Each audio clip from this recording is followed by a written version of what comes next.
여러분, 안녕하십니까? 이재승입니다. 오늘은 북한 체제 몰락의 원인, 주체의 정치경제학이라고 하는 제목으로 말씀드리겠습니다.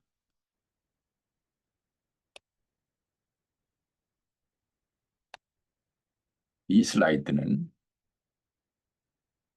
현대경제연구원에서 제공한 것입니다. 1970년 이전에는 북한이 남한보다 더 잘 살았습니다. 1970년대 중반으로 접어들면서 남한 경제가 북한을 앞지르기 시작했으며 2012년부터는 38.7배 이상 리드하기 시작했습니다. 이 시간 강의 내용은 북한 경제의 이 같은 몰락의 원인이 주체 사상의 중요한 한 부분인 주체의 정치 경제학이라는 것입니다. 혹시 이런 반문을 하시는 분이 있을 수 있습니다. 주체 사상이 원인이 아니고 주체 사상에 의한 경제 정책이 원인이라고 해야만 하는 것 아닙니까? 그런 질문이 있다면 그에 대한 저의 대답은 아닙니다입니다. 주체 사상에는 주체 정치 경제학이라는 중요한 분야가 있고 정책은 그 사상에 의해 나오는 것입니다. 그럼 주체 사상은 무엇일까요? 관책에 보면 주체 사상을 이렇게 설명하고 있습니다. 주체 사상이란 한마디로 말하여 혁명과 건설의 주인은 인민 대중이며 혁명과 건설을 주동하는 힘도 인민 대중에게 있다는 사상이다. 앞에서 제가 했던 강의 북한 주체 사상, 북한에서의 문제점에서 말씀드렸듯이 그것은 그들의 철학에 대한 설명입니다. 어떤 사람은 주체 사상의 지도 원칙, 즉 사상에서의 주체, 정치에서의 자주, 경제에서의 자립, 국방에서의 자유가 주체 사상의 핵심이라고 말합니다. 황장엽은 주체 사상은 사람 중심의 철학이라고 합니다. 황장엽은 월간조선 1999년 3월호에 실린 인터뷰 기사에서 주체사상을 이렇게 설명했습니다. 초기의 주체사상은 스탈린주의의 민족적 자주성을 가미했다는 수준이었다. 그러나 내가 제기한 인간 중심의 철학은 마르크스주의와 근본적으로 다른 것이었다. 주체사상의 앞머리는 인간 중심의 철학, 중간은 스탈린주의에서 따온 계급투쟁과 프로레타리아 독재론, 핵심은 수령 절대주의이다. 그런데 북한은 인민 대중에게는 수령 절대주의만 알린다. 다른 나라에 가서는 주체사상은 조선의 마르크스주의다. 마르크스주의의 진수다. 이렇게 이야기하고 제3의 길을 주장하는 외국의 지식인들에게는 인간 중심의 철학이라고 얘기한다고 장황하게 설명했습니다. 제가 보기에 주체사상의 핵심은 북한 사회과학원 철학연구소에서 나온 책 주체사상에 기초한 사회주의, 공산주의 건설 이론이라는 책입니다. 그 이유는 다음과 같습니다. 이 슬라이드는 주체사상과 주체사상의 뿌리인 마르크스 레닌주의의 이론적 구조를 비교하면서 설명하기 위한 것입니다.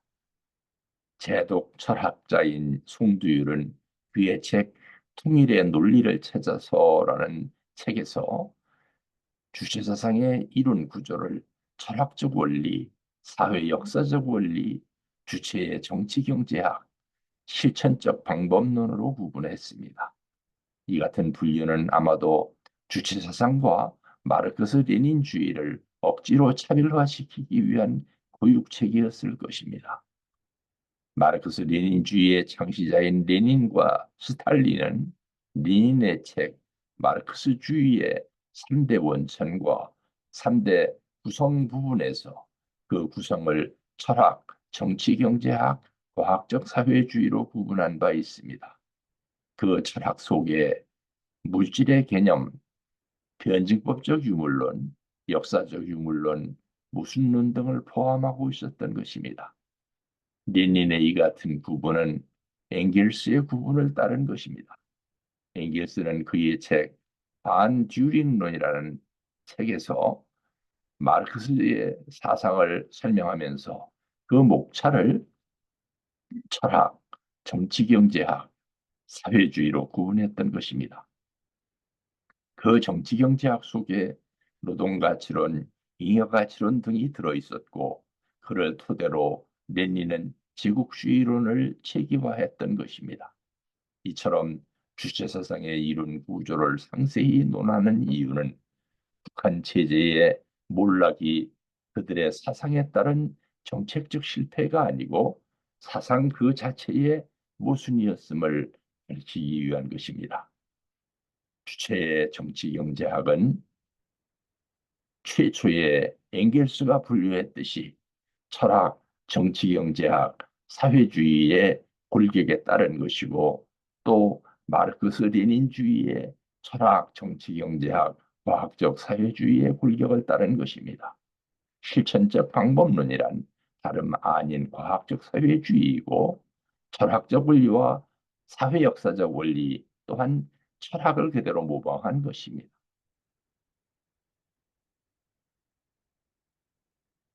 먼저 공산권 내부의 국제 정세를 볼 때 소비에트 사회주의 공화국 연방, 즉 수련의 국가 원수인 레닌과 그의 후계자 스탈린의 입장은 매우 복잡한 것이었습니다. 제일 중요한 것은 레닌이 세계 최초의 공산주의 국가를 출범시키면서 그 수련을 어떻게 운영하겠다는 국가론적 구상이 전혀 없었다는 것입니다. 레닌은 1917년 그 국가 운영에 대한 구상을 하고자 국가와 혁명이라는 책의 집필을 시작했습니다. 그러나 마르크스의 사상에는 국가 운영의 근간이 될 만한 경제 이론이 전혀 없었습니다. 단지 자본주의를 비판하고 그 멸망을 예언하는 데 급급했을 뿐 그에 대한 대안을 세운 것이 전혀 없었기 때문입니다. 레닌은 그 대안을 제시하고자 몸부림쳤지만 결국 국가와 혁명을 완성시키지 못한 채 혁명이 더 급하다면서 제정 러시아를 붕괴시켰던 것입니다. 게다가 레닌은 자신이 러시아에서 정권을 장악하기 위해 제1차 세계대전 당시 러시아의 적대국인 독일 제국의 결정적 원조를 받았습니다. 심하게 말하면 구한말의 이완용처럼 맹운호 행위를 한 것입니다. 그리고 정권을 장악한 뒤에 렌닌은 독일의 그 은혜를 갚기 위해서 한반도의 10배 정도 되는 넓은 영토를 자신의 핵심 참모인 트로츠키와 부하린의 결사반대를 무릅쓰고 독일에 베어준 것입니다. 이를 가리켜서 1918년에 브레스트-리토프스크 조약이라고 부릅니다. 혁명 이후 레닌은 자신의 국가론도 없이 러시아를 붕괴시킨 데 대한 혹독한 대가를 지불해야 했습니다. 노동자들은 혁명의 주인인 우리가 왜 또 공장에서 노예와 같은 임금 노동을 계속해야 하느냐면서 노동을 거부했습니다. 농민 또한 농사를 짓지 않았습니다. 하는 수 없이 레닌과 스탈린은 옛 제정 러시아 시절의 행정 관료와 귀족들을 다시 정부로 불러들인 후에 자본주의를 모방한 정치, 이름하여 신경제정책을 실시해야 했습니다.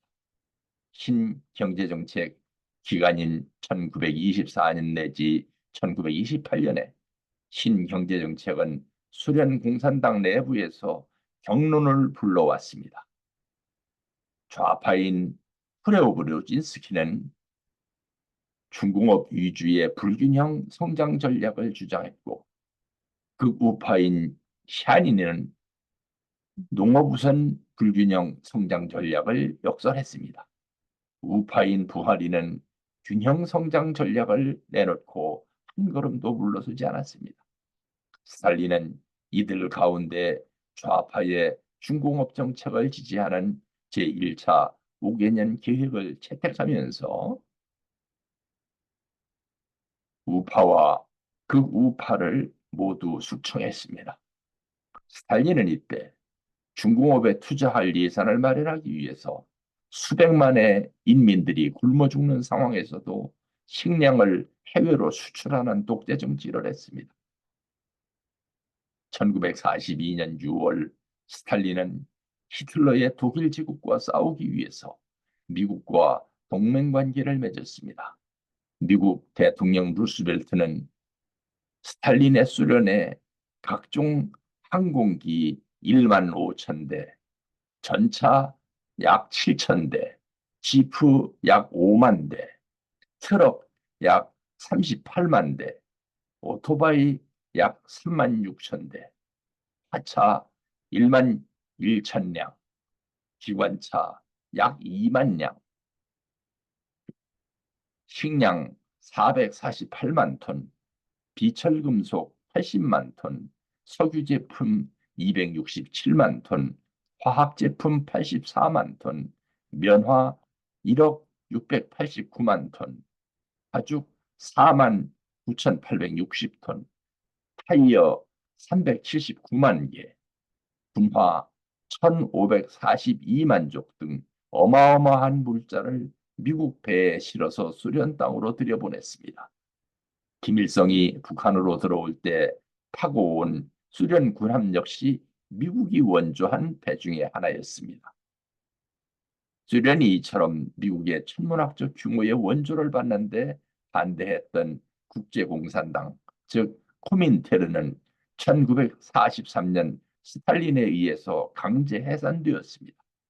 뿐만 아니라 스탈린은 미국의 권고를 받아들여서 연방공산당 중앙위원회까지도 해체했습니다. 당시 스탈린은 1924년 이후 그가 주장해온 일국 사회주의론, 즉 소련 1개국의 안보가 세계 각국의 공산주의 운동보다 중요하다는 입장이었습니다. 코민테른을 대신해서 국제공산당 정부기구, 즉 코민포럼이 세워진 것은 1947년의 일이었습니다. 그러므로 1945년 해방 직후 소련은 국제공산당 기구도 없는 상태에서 세계 각국 공산당에 지령을 내렸습니다. 부르주아 민주주의 혁명을 지시했다가 갑자기 인민민주주의 혁명을 하라고 바꿔서 지시하기도 했습니다.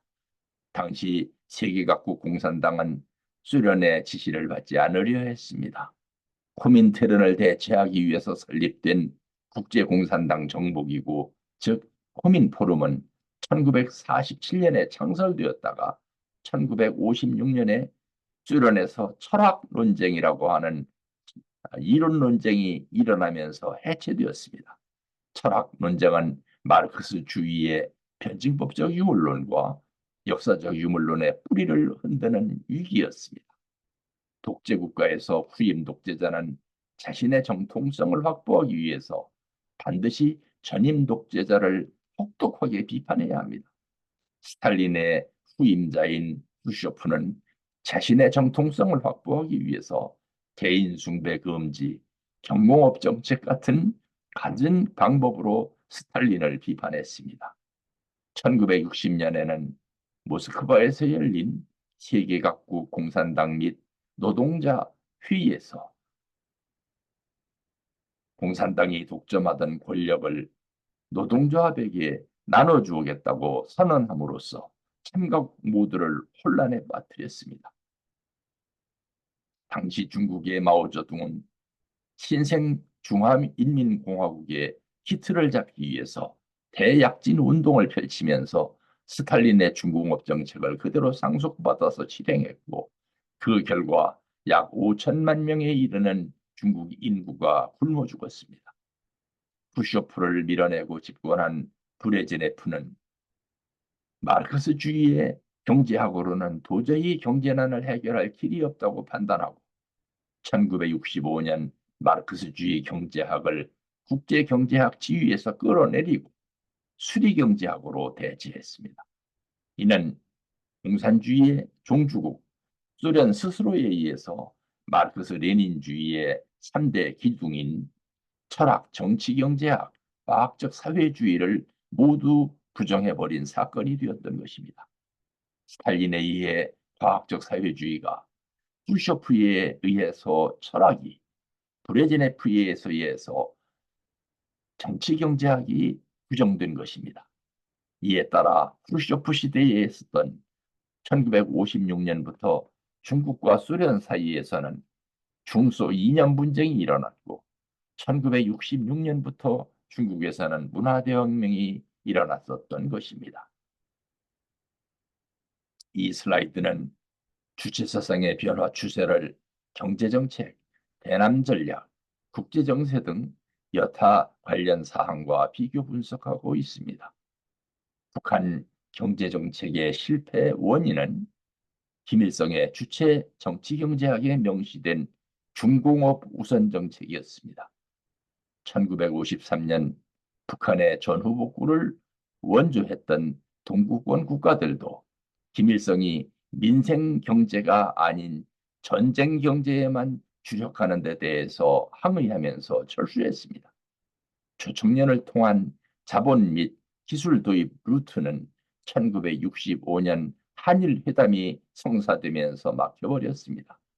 게다가 1965년 소련이 마르크스주의 경제학을 포기하고 수리 경제학을 국가 경영 이론으로 채택하면서 북한은 사회주의권 형제에서도 더욱 고립되기 시작했습니다. 서방 국가들로부터 차관 도입은 일시적으로 성공할 듯 보였으나 1975년 그들로부터 채무 불이행 국가로 지목되면서 길이 막혔습니다. 1984년부터 북한은 합병법을 공포하면서 서방 국가들로부터의 투자 유치에 주력했으나 이 또한 실패했습니다. 그 후 1980년대 말부터는 소련 경제가 붕괴되고 중국마저 과거의 사회주의권끼리의 무역 결제 방식인 청산거래 방식을 거부하고 경화 결제를 요구함에 따라서 북한 경제는 회생의 가능성을 상실하게 된 것입니다. 주체사상은 이 같은 난관을 타개하기 위한 수단으로 북한 주민의 눈과 귀를 가로막으려는 손바닥으로 하늘을 가리는 형국의 사상이었던 것입니다. 1950년대의 철학 논쟁에 대해서도 북한 주민의 눈과 귀를 막으려고 이른바 주체 노선을 내세웠으며 1965년 한일회담 체결로 인한 경제난을 가로막기 위해서 수령론을 체계화했고 주체사상의 지도 원칙을 내세웠습니다. 1975년 서방 국가들로부터 채무불이행 국가라는 수모를 당했을 때는 1차 주체사상 중서를 내놓아서 인민의 눈과 귀를 막았습니다. 1985년에는 합병법 실패 결과를 가리기 위해서 2차 주체사상 중서를 내놓은 것입니다. 1997년 황장엽 망명 사건을 가리기 위해서는 조선노동당을 견제했습니다. 2012년부터는 사상을 물리적 힘으로 대체하고자 핵 무력을 헌법에 명시한 것입니다. 2000년대로 접어들면서 신냉전 체제가 동아시아를 주도하고 북중러의 북방 삼각 체제가 강화되면서 안보 측면에서는 안정을 되찾았으나 경제 회생의 가능성은 아직도 오리무중인 것으로 보입니다. 이에 반해서 주체사상에 기초한 대남 전략은 1990년대 말 김대중 정부 이후에 이른바 진보주의 정권들의 친북 정책에 힘입어서 계속 공세를 유지하고 있는 것입니다. 이 같은 역사적 대혼란 중에 북한에서는 1946년 8월 제1차 당대회를 치른 조선노동당이 북조선 공산당과 신민당의 합당을 거쳐서 탄생한 것입니다. 그러므로 조선노동당은 창당 당시의 당규약에 그 이념을 밝히지 못한 상태로 출범했습니다. 박헌영 일파, 즉 국내파를 숙청한 1956년 3차 당대회에서야 비로소 당의 이념을 마르크스 레닌주의 학설이라는 어정쩡한 이름으로 규약에 표시했습니다. 연안파와 소련파가 숙청된 뒤 1961년 제4차 당대회에서는 이것을 마르크스 레닌주의의 일반 원리라고 바꿨습니다. 1967년 갑산파까지 숙청된 뒤에 실은 1970년 5차 당대회에서는 마르크스 레닌주의와 주체사상으로 바꿨으며 1980년 제6차 당대회에서는 김일성이 창당한 마르크스 레닌주의 당이라고 명시했습니다. 2024년 지금도 조선노동당 규약에는 마르크스 레닌주의가 살아 있습니다. 헌법에만 마르크스 레닌주의가 삭제된 것입니다. 그러나 조선노동당은 제6차 당대회 이후 30년 동안 당대회를 열지 못하고 있다가 김정은 시대에 들어와서야 7차 당대회와 8차 당대회를 치르게 되었습니다. 그 이유는 중공업 정책에 지나치게 몰입했던 경제 정책의 실패 때문이었습니다. 이 슬라이드에 대한 상세한 설명은 다음에 북한 정치사 단원에서 말씀드리겠습니다. 이 슬라이드의 좌측 상단 사진은 김일성의 항일 빨치산 시절 사진입니다. 당시 빨치산은 얼어 죽거나 총 맞아 죽거나 굶어 죽을 각오를 하지 않으면 안 되었던 고난의 행군이었습니다. 무기와 탄약을 현장에서 조달해야 했고 식량과 피복 또한 자체 조달해야 했습니다. 그들은 일제 토벌대에 쫓기다가 1940년을 전후한 시기에 소만 국경을 넘어서 소련 땅으로 대피한 뒤 1945년 해방을 맞기까지 소련 땅에 머물러 있었습니다. 1945년 북한 땅으로 귀국한 김일성 일당은 눈이 휘둥그레졌습니다. 당시 북한 땅에는 일제 군부가 건설해 놓은 어마어마한 군수산업 시설이 있었던 것입니다. 당시 일제 군부는 북한 땅에 철강 공장, 화약 공장은 물론 총포와 비행기를 생산할 수 있는 공장까지 시설해 놓았으며 핵무기 개발 시설까지 남겨두고 물러갔던 것입니다. 김일성은 이 같은 군수공업 시설을 보고 이 정도면 남한과 독자적으로 전쟁을 할 수도 있겠다는 호황한 자신감을 가졌습니다. 그리고 스탈린을 찾아가서 전쟁을 허락해달라고 졸랐습니다. 김일성은 이 같은 시설을 유지 운영하기 위해서 약 900명에 이르는 일본인 기술자들을 북한에 억류시키고 그들에게 온갖 복지 혜택을 제공했습니다. 그리고 그들에게 소련식 무기를 만들게 했으며 그 일본인 기술자들이 만든 무기를 가지고 6.25 한국 전쟁을 도발했던 것입니다. 어떤 사람들, 특히 남한의 좌익 지식인들은 남한을 친일 잔재를 청산하지 못한 가짜 정권이라고 합니다. 북한은 철저하게 친일 잔재를 청산했다고 말합니다. 글쎄요, 위와 같은 정도라면 북한이 친일 잔재를 청산했다고 할 수 있을까요? 여러분은 어떻게 생각하십니까? 앞에서 말씀드렸듯이 스탈린은 전쟁 준비를 위해 중공업 정책을 고집했습니다. 김일성은 일제가 남겨놓은 중화학공업 시설을 기반으로 중공업 정책을 고수했습니다. 중국의 마오쩌둥 또한 스탈린의 중공업 정책을 그대로 물려받아 중공업 정책을 고집하다가 약 5천만 명의 국민을 굶어 죽게 만들었습니다. 관측 기록에 보면 김일성이 6.25를 도발하기 위해서 중공업 정책에 몰입했던 흔적이 드러나 있습니다.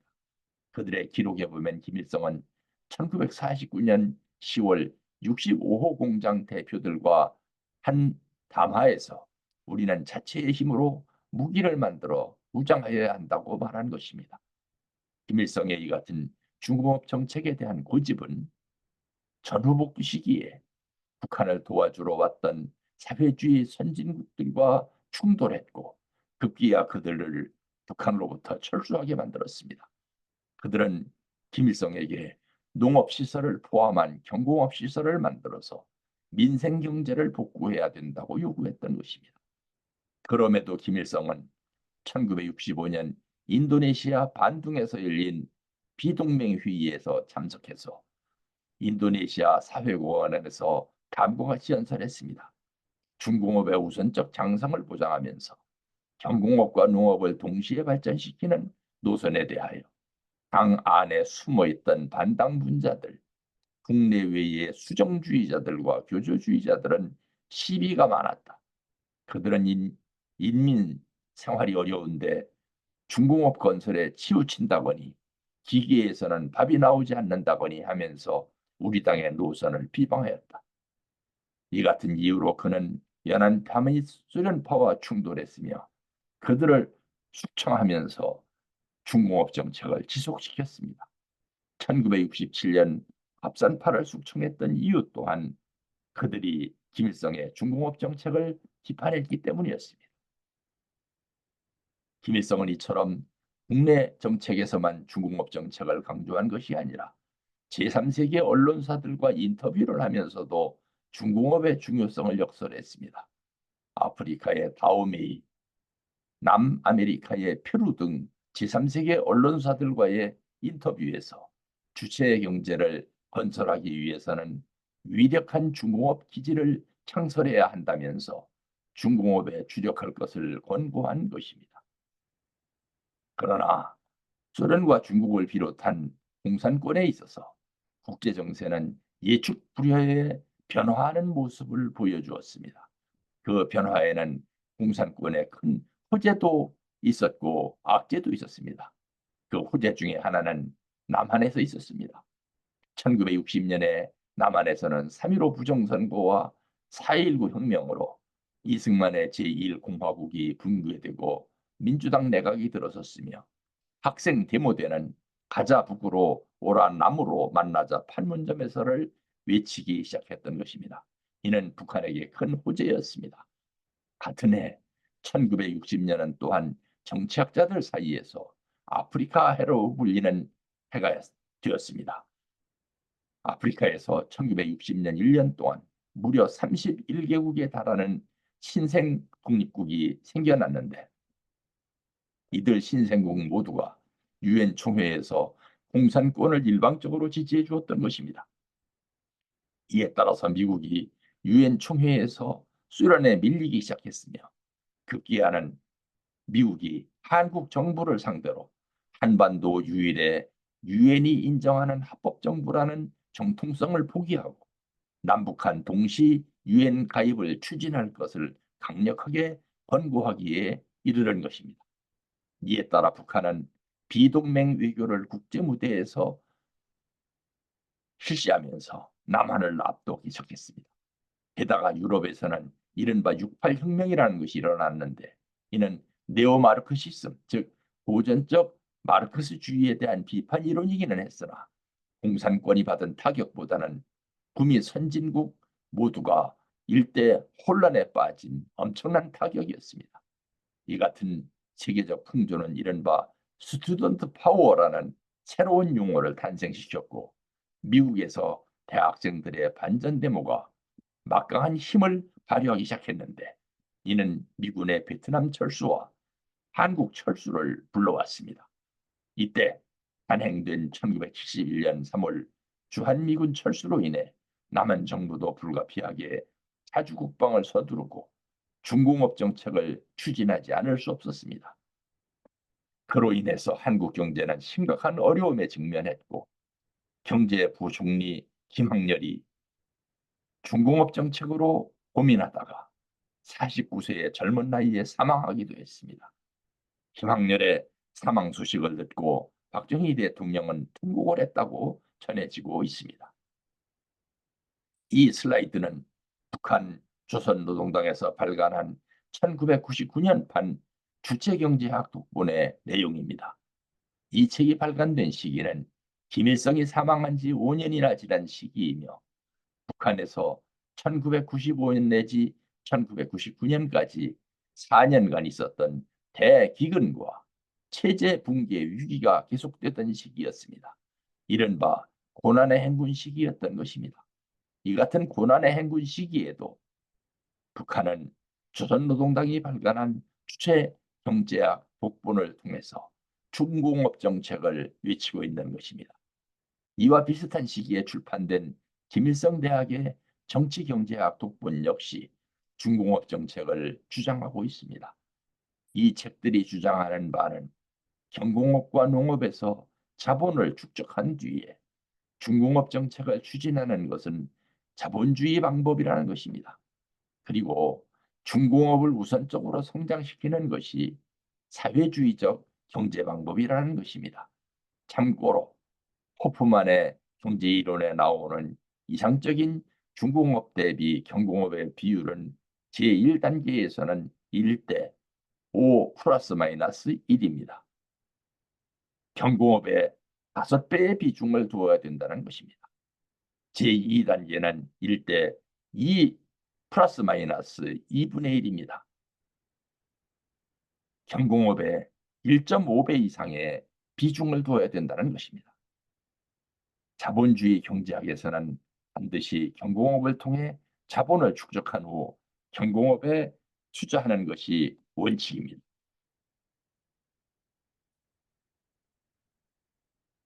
이 같은 중공업의 유지 발전을 위해서 해방 직후 김일성은 자기 월급보다 많은 월급을 일본인 기술자들에게 지불하면서 그들의 귀국을 막고 그들을 북한에 잔류시켰습니다.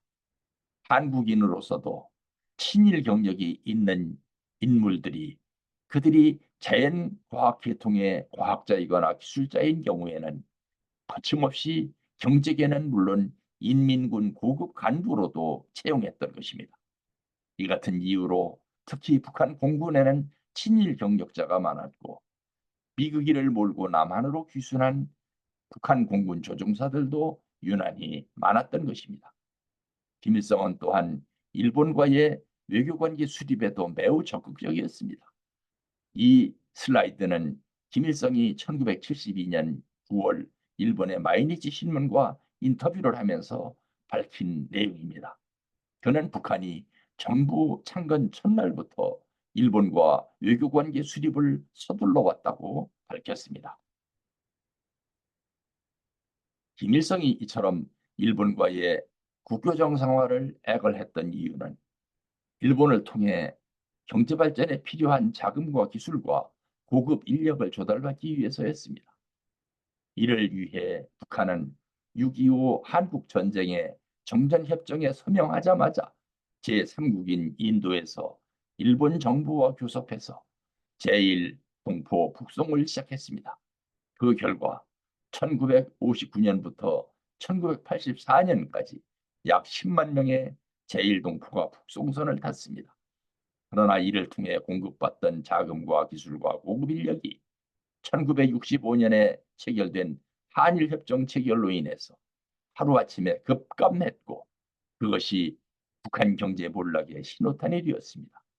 지금 남한의 좌익단체들이 틈만 있으면 1965년에 박정희 대통령의 한일협정을 매국협정이라고 비판하는 이유는 그것이 그들의 종주국인 북한의 경제 발전에 치명타를 입혔기 때문일 것입니다.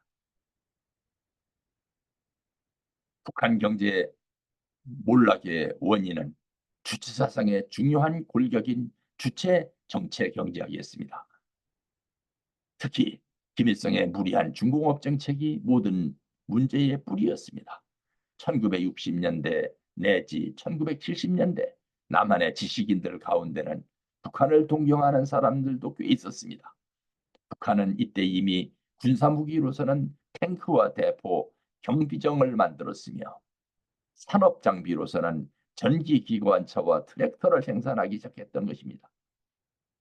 그러나 결국 이것은 경제적 내공이 되지 못하고 즉 내실이 되지 못하고 겉멋으로만 흘렀던 것입니다. 그리고 1946년 내지 1953년에 인민민주주의 혁명을 실시했는데, 이것이 1953년 내지 1958년에 걸쳐 무리하게 사회주의 혁명으로 전환한 것도 농업 경제 정책을 실패시킨 원인이 되었습니다. 이는 사회주의 국가들 대부분이 겪은 농업 정책 실패의 원인입니다. 북한의 중공업 정책은 6.25 정전 직후 전후 복구 과정에서 동유럽 사회주의 선진국들의 반발과 철수를 초래했던 것입니다. 김일성은 안하무인격으로 고집을 부리면서 그들의 철수를 묵인했다가 1956년 6월쯤에야 사태의 심각성을 깨달은 것 같습니다. 그는 동유럽 국가들을 직접 방문해서 북한에 대한 경제 지원을 요청했습니다. 그러나 그 성과는 전혀 없었습니다. 북한은 부랴부랴 긴급 대처 방안으로 일본 정부와 교섭해서 제1동포 북송 사업을 추진했었던 것입니다. 북송 교포들의 재산과 기술, 노동력 등을 이용하려는 것이었습니다. 이는 한동안 성과를 거두는 것 같았습니다. 그러나 1965년 한일협정 체결로 인해서 제1동포 북송 사업도 차단되었습니다. 이에 따라 북한에는 경제발전 정책을 뒷받침할 수 있는 모든 재정적 지원이 끊어졌습니다. 이때 남한은 서방 국가들로부터의 차관을 유치해서 경제 계획을 추진하고 있었습니다. 북한은 처음에는 이 같은 차관 유치를 격렬하게 비판했으나 나중에는 남한의 뒷질세라 서유럽 국가들로부터 차관 도입을 서둘렀습니다. 그러나 서유럽 국가들은 처음에는 북한의 요구대로 차관을 제공했다가 나중에는 북한을 채무 불이행 국가로 낙인을 찍었고 1975년부터 차관 제공을 거부했습니다. 이에 따라 북한은 차관이 아닌 투자 유치로 방향을 전환하고 1985년에 합작투자경영법, 즉 합영법을 선포했으나 그 효과는 제1조총련 계열의 몇 개 기업에 투자를 받는 데 그쳤습니다. 중공업 정책 다음으로 중요한 북한 경제정책 실패의 중요한 원인은 인테리 정책 실패입니다. 김일성은 6.25 전쟁 정쟁 이후 국내 정책에서 물리적 힘을 함부로 휘둘렀습니다. 이에 따라 국내파, 연안파, 소련파, 갑산파 등 경쟁 세력을 모두 숙청했습니다. 그 결과 이들 파벌들과 이런저런 관계를 맺고 있었던 북한의 대부분 지식인들은 겉으로는 김일성에게 충성을 맹세했지만 속으로는 복지부동 상태로 변모되었습니다. 자리만 지키고 앉아 있으면서 일하는 흉내만 낼 뿐 전혀 열심히 일하지 않았던 것입니다. 사태의 심각성을 깨달은 김일성은 1968년 6월 14일 북한 중화학공업의 요람인 함경북도 산업 현장을 찾아가서 고급 인력들을 모두 모아놓고 중요한 연설을 했습니다. 그 제목은 우리 당의 인테리 정책을 정확히 관철할 때 대하여라는 연설이었습니다.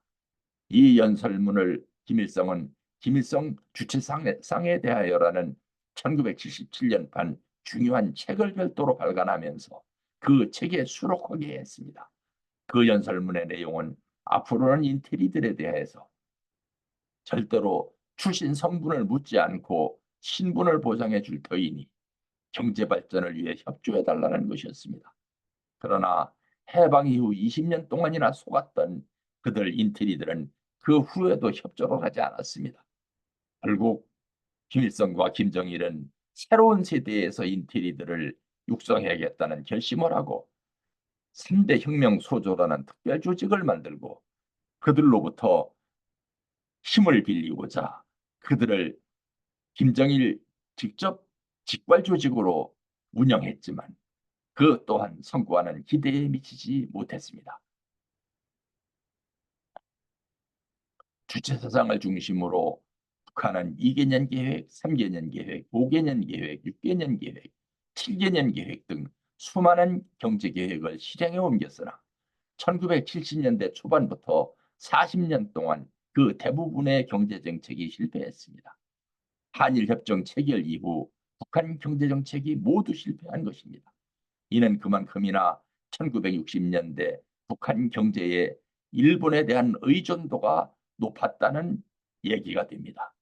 그럼에도 북한 당국은 인민들 앞에서 단 한 번도 경제정책 실패를 인정하거나 사과하지 않았습니다. 그 핵심인 주체사상의 오류를 단 한 번도 인정하지 않았습니다. 오히려 실패한 그 모든 경제 계획들이 100% 이상 초과 달성되었다면서 김일성 시대의 주체사상을 김일성주의로, 김정일 시대의 주체사상을 김정일주의로 승격시켰습니다. 그 대신 30년 이상 조선노동당 당대회를 개최하지 않았습니다. 그러나 김정은은 김일성, 김정일과 같은 정책을 취할 수 없었습니다. 왜냐? 인테리들이 그 모든 것을 다 알고 있기 때문입니다. 그는 지난 2016년 정치 경제적 어려움 가운데서도 제7차 당대회를 개최한 이후 5개년 계획, 2016년 내지 2020년 경제계획을 추진했으며 이 또한 실패했음에도 불구하고 2021년 제8차 당대회를 7차 당대회 이후 정확하게 5년 만에 열렸습니다. 그리고 눈물을 흘리면서 실패를 인정하고 새로운 5개년 계획을 출발시켰습니다. 이 모든 것이 주체 정체 경제학의 후유증이었던 것입니다. 이 슬라이드는 사회주의식 기업 관리 방식을 보여드리기 위한 것입니다. 북한의 기업소는 1급 내지 7급으로 분류됩니다. 1급 내지 3급 기업소, 즉 제법 규모가 큰 공장들 가운데 대부분이 일본이 건설해 놓은 공장입니다. 그 가운데는 군수품만 전문으로 생산하는 공장, 즉 특급 기업소라는 곳이 200개나 됩니다. 이들 기업소에는 지배인과 기사장, 부장 등 관리직들이 있는데 특급 기업소 관리직은 다른 1급 내지 3급 기업소 관리직보다도 25% 정도 더 많은 월급을 받습니다. 북한에도 노동조합과 비슷한 기관인 직업총동맹, 즉 총이라는 것이 있지만 이들이 노동자들을 위해 하는 일은 남한의 노동조합에 비하면 전혀 없다고 해도 과언이 아닙니다. 문화활동을 통해 생산을 독려하거나 체육대회를 하는 것이 전부입니다. 아마 적화 통일이 될 경우 남한의 노동조합들도 이런 역할밖에는 할 수 없게 될 것입니다. 특별히 눈여겨보아야 할 것은 대안의 사업체계라는 것입니다. 이는 제1차 5개년 계획 기간 동안 사회주의 선진국들의 원조가 끊어져 큰 고생을 했던 김일성이 그 경제계획 기간을 5년에서 7년으로 늘린 제1차 7개년 계획 기간 동안에도 그 성과가 목표에 미달되자 3년을 더 연장해서 사실상 10개년 계획으로 끝낸 뒤 비상대책으로 내놓은 것입니다. 이 대안의 사업 체계는 공장의 생산 조직을 군대 조직과 유사하게 개편한 뒤에 그 지휘 및 감독기관에서 본래의 감독기관이었었던 정부기관과 당기관을 제쳐놓고 그들을 수령 직할 체제로 바꾼 것입니다. 당과 정부를 제쳐놓고 수령에게 직접 보고하도록 한 것입니다. 이는 일시적인 방편으로는 유효했으나 나중에는 조직의 혼란을 가져와서 정부는 물론 노동당 조직까지 아무 쓸데없는 조직으로 전락시킨 결과를 초래했습니다.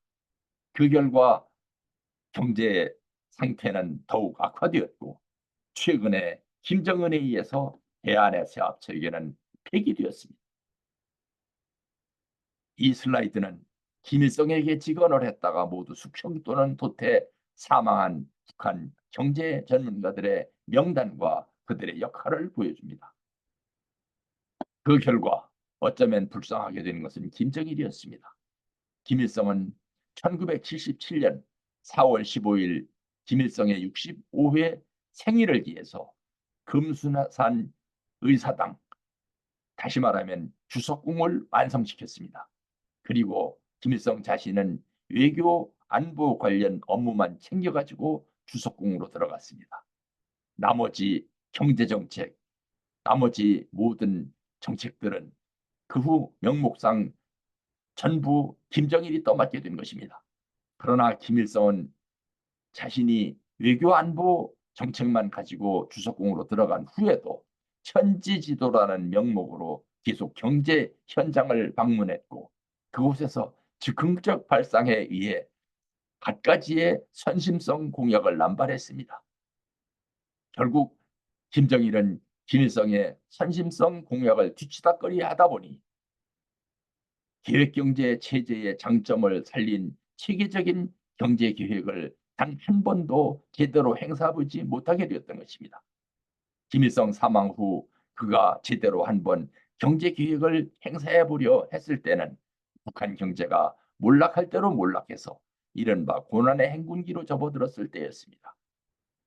김정일은 1999년 정주영 현대그룹 회장 및 남한의 언론사 사장단이 북한을 방문했을 때 자기가 박정희 대통령을 존경한다면서 새마을 운동을 극구 찬양하는 폭탄 발언을 했다고 합니다. 박정희의 숙명적 라이벌이었던 김대중 대통령과 그의 내각 요원들을 무색하게 만들었던 것입니다. 이 슬라이드에는 당시 상황을 보도하고 있는 경향신문의 기사가 실려 있습니다. 이제 마무리를 짓겠습니다. 명저 군주론으로 유명한 정치학자 마키아벨리는 독재자가 정치에 실패하는 이유를 명시했습니다. 독재자가 한 번 성공한 사례를 상황 변화에도 아랑곳하지 않고 계속 정책적으로 활용하려고 고집하면서 충직한 참모들의 건설적 건의를 묵살하게 될 때 그는 이미 몰락의 길로 접어든 것이라는 것이 마키아벨리의 충고입니다. 다시 말하면 이런 경우 독재자의 지난날 성공 사례는 오히려 미래의 자신에게 독이 되어서 자신을 죽이게 만든다는 것입니다. 역사학자인 토인비 또한 비슷한 말을 했습니다. 토인비는 말하기를 정치에는 미메시스와 네메시스가 있는 바 미메시스는 창조적 소수자인 지도자가 어떤 정책을 내놓았을 때 국민이 그에 호응하는 것입니다.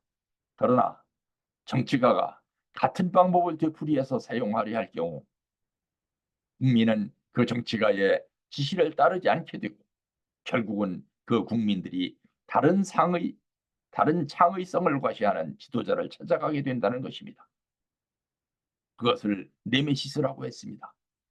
김일성이 생전에 마키아벨리나 토인비의 충고를 받아들였더라면 북한 체제의 운명은 지금보다 훨씬 개선되었을 것입니다.